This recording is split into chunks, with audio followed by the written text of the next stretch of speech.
sebetulnya Pak Prabowo itu merasa dengan masuknya Gibran dalam pikiran dia, ini adalah kesempatan emas buat dia.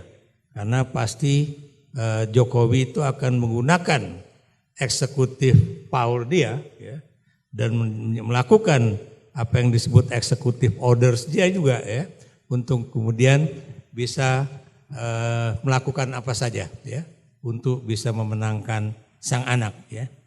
Kenapa demikian ya? Itu yang jelas ya, kalau kita lihat drama pertama ya, ketika dia mengumpulkan para relawan Jokowi ya, whatever the names ya, itu banyak sekali. Dan kemudian komando dia adalah ojo ke susu, ojo gerusa-gerusu ya. Itu masih nanti dulu ya. Walaupun dia bilang calon presidennya ada di sini. Maksudnya ada Ganjar waktu itu situ. Dan Anda tahu itu drama pertama ya. Bagaimana dia memutar suatu arah dari relawan dia sendiri ya. Dari yang tadinya mendukung dia menjadi mendukung Prabowo ya. Yang tadinya juga mendukung Ganjar dia tarik habis gitu. Yang kedua ya, bagaimana dia juga kemudian memanipulasi ya dan menjalankan politik ketakutan terhadap pimpinan-pimpinan partai politik yang dalam tanda kutip memiliki persoalan hukum ya. Dan ini bukan cuma pada tingkatan tinggi di pusat, tapi juga di daerah ya. Karena saya dengar ketika Mas Ganjar ke Bali, itu rupanya ada juga caleg-caleg dari PDIP ya. Ini Pak TB Hasanuddin mungkin juga udah tahu soal itu ya. Ternyata tidak hadir di dalam pertemuan itu. Dan saya mendapatkan informasi mereka tidak hadir karena diancam. Kalau kamu hadir nanti persoalan-persoalan bagaimana kamu melakukan korupsi di DPRD di daerah itu ya, yaitu di Bali ya, akan diungkap ya. Ini contohnya aja. Kemudian kita lihat juga ya, bagaimana dia juga memanipulasi Mahkamah Konstitusi. Karena dia tahu persis ya, mau benar mau enggak, mau due proses mau enggak, sekali itu diputuskan, sekali palu itu diputuskan, itu namanya menjadi itu final and legally binding ya. Makanya Jimli Asidiki juga tidak punya jalan lain ya, walaupun beberapa ahli hukum dari Pajajaran atau juga dari teman-teman yang ada di Jakarta itu mengatakan masih bisa selama 2 kali 30 hari itu belum tertutup. Maksud saya karena pencetakan kartu suara atau surat suara itu bisa dilakukan 60 hari menjelang hari H. Jadi masih mungkin. Pertanyaannya apakah kemudian Mahkamah Konstitusi yang sekarang ada 8 orang itu akan melakukan itu atau enggak? Ya ini yang lagi-lagi ya, yang kenapa kemudian akhirnya beliau itu tetap kekeh dengan mencalonkan anaknya, karena kebetulan, ini maaf Pak Biantoro ya, karena kebetulan pimpinan Polri itu menjamin keamanan, menjamin kemenangan juga 51% dalam satu putaran. Dan sekarang dia melakukan itu melalui bagaimana supaya orang itu percaya, yaitu melalui posters itu. Posters itu penyelenggara survei. Semalam saya ada di acara Indonesia Lawyers Club ya.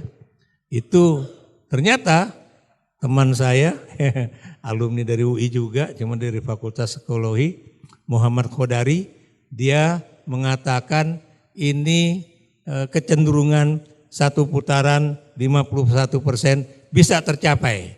Cuma akhirnya dia keceplosan. Kenapa keceplosan? Karena dia bilang saya akan terus berjuang di lapangan, dia bilang, untuk kemudian meyakinkan rakyat harus memilih Prabowo Gibran supaya tercapai 51% satu putaran gitu ya. Terus saya tanya sama beliau kan, lo tuh pollsters atau aktivis, saya bilang itu, atau konsultan politik ya, karena dua hal itu sebetulnya tidak boleh dilakukan oleh seorang pembuat survei gitu ya. Jadi itu, dan saya melihat ya bagaimana misalnya kasus di Gianyar ya, kemudian kasus di Pematang Siantar, kasus di Medan, termasuk kasus Gresik yang kata seorang anggota Partai Gerindra ya, calon-calon legislatif dari partai kita mengatakan itu bukan polisi yang bikinin, itu punya saya kan. Pertanyaan saya, apakah seorang calon anggota legislatif untuk daerah seperti Gresik itu membutuhkan baliho sedemikian banyaknya ya? Padahal Anda tahu, nih saya ngomong terus terang aja, untuk bikin baliho yang besar itu Pak ya, Pak Bernard mungkin nggak tahu, itu biayanya berikut pajak ya, yang besar nih 25 juta. Yang gede, bukan kalau ini nih masih yang pokoknya yang di itu billboard tuh ya. 25 juta 1 bulan ya, 1 bulan. Terus kalau yang kecil yang di pinggir-pinggir jalan itu berikut pajaknya 15 juta. Can you imagine kalau Anda bikin 10 aja ya, itu udah berapa? 250 juta. Kalau Anda bikin 100, itu udah berapa? Anda hitung aja lah. Ini kalau Mbak Koni bisa ngitung ya. Kalau kemudian jumlahnya ribuan, Anda bisa bayangkan kira-kira berapa miliar rupiah dibuat oleh seorang anggota legislatif dari Gresik ya. Itu tuh yang kalau saya cuma ngomong gitu ya. Nah begini, saya sangat marah ya. Kenapa saya sangat marah? Karena buat saya seorang presiden itu yang tahu ya, yang setiap bulan itu mendapatkan laporan dari Gubernur Lehmanas ya, Andi Wijayanto mengenai perkembangan situasi nasional ya, perkembangan demokrasi di Indonesia. Dia paham benar kira-kira berapa kali pemilu lagi kita akan mencapai demokrasi yang mature lah ya. Itu kalau menurut Andi ya, itu antara 7 sampai 9 kali pemilu. Kalau 7 itu berarti sampai 2029 kita jadi mature demokrasi. Tapi kalau itu misalnya 9, itu berarti ditambah 10, 2039. Nah, seorang presiden yang menjadi idola rakyat, yang menjadi orang yang dipikir ini adalah kita, bukan cuma sekarang menjadi Raja Jawa ya, itu kalau teman saya enggak kelar, dia bukan Raja Jawa, dia Raja Nusantara kan.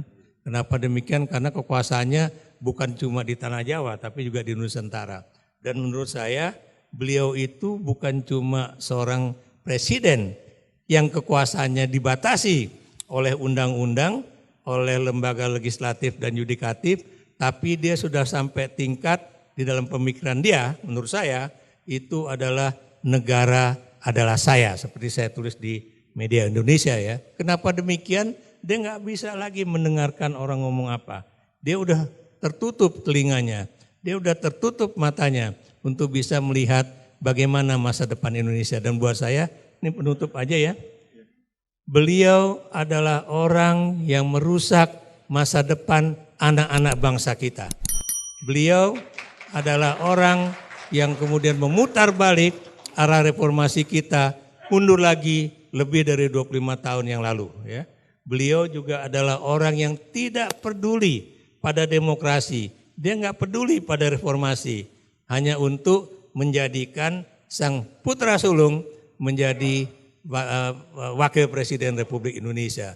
Dan mungkin beliau juga berharap supaya Pak Prabowo yang memang sudah memiliki persoalan kesehatan ya. Mungkin dia pikir supaya dia punya masa jabatan presidennya nggak lama ya. Tapi menurut saya seperti saya bilang itu, kalau Prabowo ternyata tetap sehat, jangan berharap yang namanya Gibran Raka Buming Raka akan diajukan oleh Prabowo untuk menjadi calon presiden pada 2029 kalau menang. Ya. Nah ini jadi kenapa demikian? Saya bilang bahwa biar gimana pun Gibran itu bukan anak kandung Gerindra. Gibran itu bukan anak kandung Golkar. Gibran itu cuma anak kos, ya, anak kos ya, yang disodorkan oleh bapaknya untuk sementara tinggal di Golkar atau di Gerindra tersebut. Nah makanya ini juga nih untuk Pak DB nih, kebetulan dari sini, nih Ketua DPP PDIP, Pak jangan terus-terusan mengambil anak kos menjadi kader utama di dalam Partai Demokrasi.